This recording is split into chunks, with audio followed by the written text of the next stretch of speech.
अक्सर हम ऐसा सोचते हैं कि काश कोई ऐसा डिवाइस हो जिसे अगर हम एक बार चार्ज कर लें तो उसे दोबारा चार्ज करने की हमें ज़रूरत ना रहे। मगर अब साइंटिस्ट ने एक ऐसी बैटरी को बनाया है जो उनके मुताबिक सालों साल चल सकती है। और आज हम वॉयेजर और स्पेसक्राफ्ट में यूज़ होने वाली बैटरीज और नॉर्मल घर में यूज़ होने वाली बैटरीज के बारे में भी बताएंगे।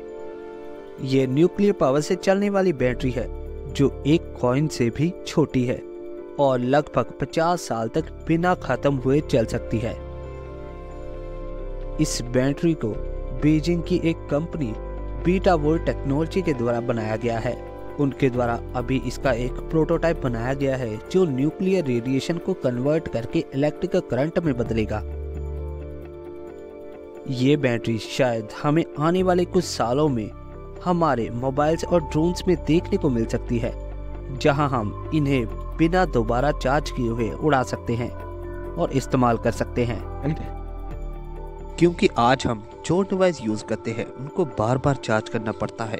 इसका कारण है उसमें लगी हुई बैटरी और उसकी कैपेसिटी भी कुछ मिलीवोल्ट जितनी ही होती है, जिस कारण उसे बार बार चार्ज करना पड़ता है। उनका ये भी कहना है कि ये बैटरी एक्सट्रीम कंडीशन में भी काम कर सकती है। इसके साथ ही मैं आपको ये भी बता दूं कि अभी तो इसको केवल मिलिट्री पर्पस के लिए ही यूज़ किया जाएगा, जिसमें कि ड्रोन्स और डीप ओशन में इसका यूज़ करने के बारे में सोचा जा रहा है। इसका पावर आउटपुट जो कि 100 माइक्रोव्स ऑन 3 वोल्ट है। आई होप, मुझे लगता है कि शायद आने वाले कुछ सालों में हमें ये अपने डिवाइसेस में देखने को भी मिलेगी। मगर ये बैटरी तो न्यूक्लियर रेडिएशन पर काम करती है, तो जो इक्विपमेंट या रोबोट्स हम स्पेस में भेजते हैं जैसे मार्स, मून और इंटरस्टेलर स्पेस, उनमें किस तरह की बैटरी का यूज़ किया जाता है जो कई सालों तक यूज़ होने के बाद भी स्पेस में चलती रहती है। 4 अक्टूबर 1956 को रशिया के द्वारा स्पुतनिक नाम के अपने एक स्पेसक्राफ्ट को लॉन्च किया गया। उनके द्वारा इसमें इस्तेमाल की गई बैटरी जिंक और सिल्वर से बनी हुई थी, तो ये उस समय की पहली ऐसी बैटरी थी जिसका स्पेस में जाने के लिए इस्तेमाल किया गया था। आखिर वो किस तरह की बैटरीज होगी जो इस तरह की एक्सट्रीम कंडीशन में भी और वैक्यूम में भी चलती रहती है बिना किसी लीकेज के? तो चलिए आज हम इसके बारे में भी जानते हैं कि उसमें क्या क्या यूज किया जाता है और वो किस तरह की बैटरी होती है। इसका लाइफ साइकिल 25 महीने का होता है, पर ये इसके डिजाइन और सर्किट्स पर डिपेंड करता है। इसी तरह और भी कई तरह की पावर स्टोरेज बैटरीज का यूज किया जाता है स्पेस में, जिनका की लाइफ साइकिल काफी ज्यादा होता है। 5 सितंबर 1977 को वॉयेजर स्पेसक्राफ्ट को स्पेस में लॉन्च किया गया। आज ये वहां पहुंच चुका है जहां कोई और दूसरा कोई भी स्पेसक्राफ्ट आज तक नहीं पहुंच पाया है। इंटरस्टेलर स्पेस जहां हमारे सोलर सिस्टम से बाहर जाने के बाद इसे कई तरह की कठिनाइयों का सामना करना पड़ा, जिसमें से एक प्रॉब्लम ये थी कि अब वो अपने सोलर पैनल से इलेक्ट्रिसिटी नहीं ले सकता था।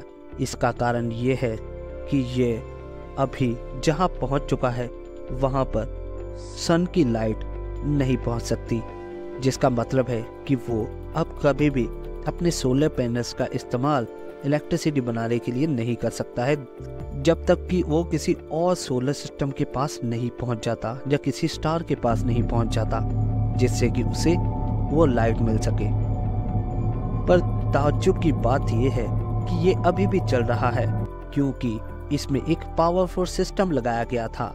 साइंटिस्ट का मानना है कि इसमें जो भी फ्यूल सिस्टम है वो 2025 तक काम करेगा। 1977 को ये 2 प्रोब्स को लॉन्च किया गया था, जिसमें से एक वॉयेजर 1 और दूसरा वॉयेजर 2 था। दोनों ही प्रोब्स लगातार ट्रांसमिशन के जरिए जरूरी डाटा को सेंड कर रहे थे धरती पर। और इसमें से एक का काम जुपिटर और सैटर्न और इसके बाद यूरेनस और नेपच्यून के बारे में जानकारी इकट्ठी करके इंटरस्टेलर स्पेस की तरफ जाना था। नासा के मुताबिक उस समय के मुकाबले वॉयेजर स्पेसक्राफ्ट के पास 3 मिलियन टाइम्स लेस मेमोरी थी मॉडर्न सेल फोन्स के मुकाबले और 38,000 टाइम्स स्लोअर थी।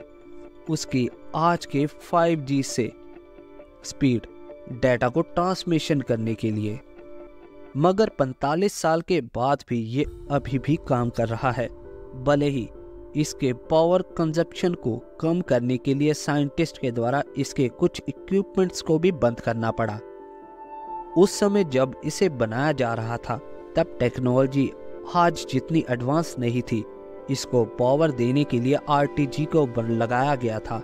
इसका मतलब है radio stove thermo electric generator. इसमें प्लूटोनियम 238 फ्यूल का यूज किया गया था, जो कि हीट पैदा करके इलेक्ट्रिसिटी पैदा करता है। इसका वेट 3 से 4 पाउंड तक की था और ये 250 वाट तक की पावर को पैदा कर सकता था। मगर इसमें तो प्लूटोनियम यूज किया गया था, जिस कारण ये लगभग कुछ साल ही चल पाएगा। साइंटिस्ट का मानना है कि 2025 तक इसे पावर मिलती रहेगी। अगर हम एक न्यूक्लियर बैटरी बना पाए, साइंटिस्ट का मानना है कि अगर हम न्यूक्लियर डायमंड बैटरी बना पाए तो ये 28,000 साल तक चल सकती है। कह सकते हैं कि अगर यही डायमंड बैटरी जिसे हम अपने फ़ोन में लगा दें तो शायद आपको अपना मोबाइल पूरी ज़िंदगी कभी भी चार्ज करने की ज़रूरत नहीं पड़ेगी। मुझे लगता है कि शायद वो दिन पूरी मानव जाति को बदल कर रख देगा। पर अभी चाइना के द्वारा बनाई गई nuclear power cells medical industry के लिए काफ़ी अच्छी होगी, क्योंकि पीसमेकर और इसके ही जैसी कई और चीज़ें जिसमें इसका इस्तेमाल किया जा सकता है, जो शरीर के अंदर यूज़ की जाती है। आप सबने प्लाज्मा ग्लास को तो देखा ही होगा। ये बहुत ही अद्भुत चीज़ होती है जो कि टेस्ला थ्योरी पर काम करती है। तो क्या आपको लगता है कि इससे कोई बैटरी बनाई जा सकती है? क्या इस चीज़ का इस्तेमाल करके किसी पावर स्टोरेज डिवाइस को बनाया जा सकता है? साइंटिस्ट की अगर माने तो ये आज इस्तेमाल की जाने वाली बैटरी से 1500 गुना ज़्यादा पावरफुल होगी और इसे केवल 4 मिनट लगेंगे केवल चार्ज करने में, और ये 8 घंटे तक की बैकअप दे सकती है। ये काफ़ी अद्भुत सा लगता है ऐसा सुनना कि प्लाज्मा से एक बैटरी को बनाया जा सकता है, क्योंकि इससे हम अनलिमिटेड एनर्जी को स्टोर कर सकते हैं।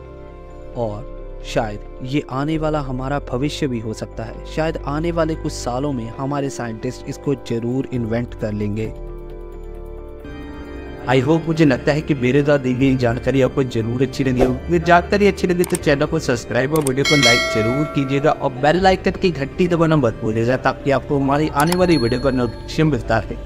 और वीडियो के एंड में मैं आपको यही कहना चाहता हूँ कि आप इस चैनल को ज़्यादा से ज़्यादा सब्सक्राइब कीजिए और वीडियो को ज़्यादा से ज़्यादा लाइक कीजिए, ताकि हमारा मोटिवेशन बना रहे और ज़्यादा से ज़्यादा हमारी वीडियो को देखने के लिए धन्यवाद।